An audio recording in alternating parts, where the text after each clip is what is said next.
época do ano que é melhor para se plantar o milho? Então, a gente pode plantar em março, Por quê? porque é o mês para você plantar o milho para as festas juninas, quando vende mais milhos.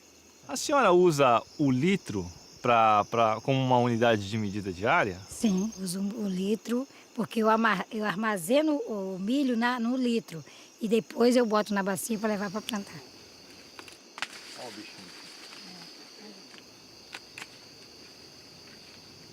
Em alguns lugares do Brasil, os produtores medem suas propriedades fazendo uso curioso de algumas unidades de medida, como o litro, por exemplo.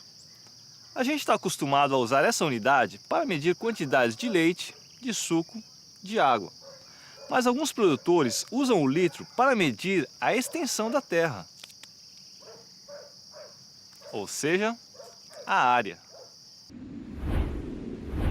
Para fazer isso, eles enchem de sementes um recipiente de 1 litro, como essa garrafa aqui, e põem 5 ou 6 grãos em cada cova.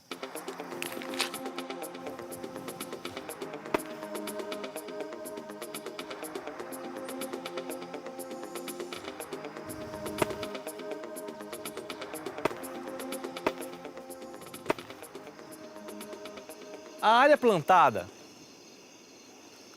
com todas essas sementes é o que eles chamam de 1 litro de terra.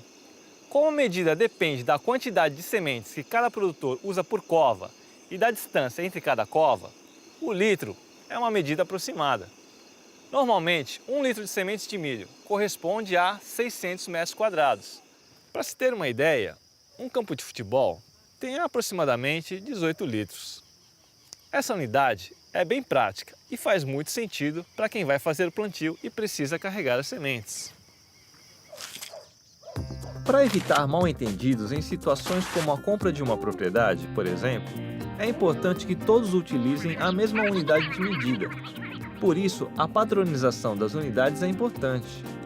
Para medir áreas, a unidade de medida adotada internacionalmente é o metro quadrado, seus múltiplos e submúltiplos. O litro também é uma unidade padronizada, mas serve para medir volume. 1 litro corresponde ao volume de um cubo com 1 decímetro de aresta.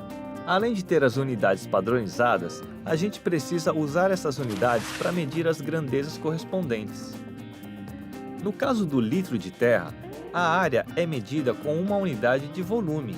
Isso pode causar confusão.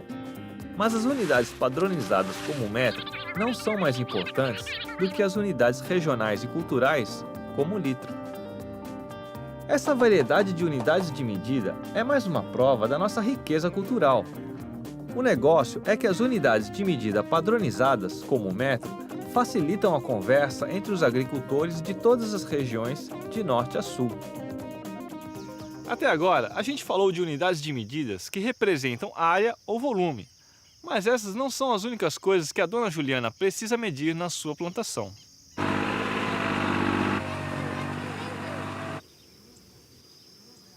Na produção agrícola, é importante medir o tempo, o vento, a área, a quantidade de adubo, de defensivos, de água para irrigação, etc.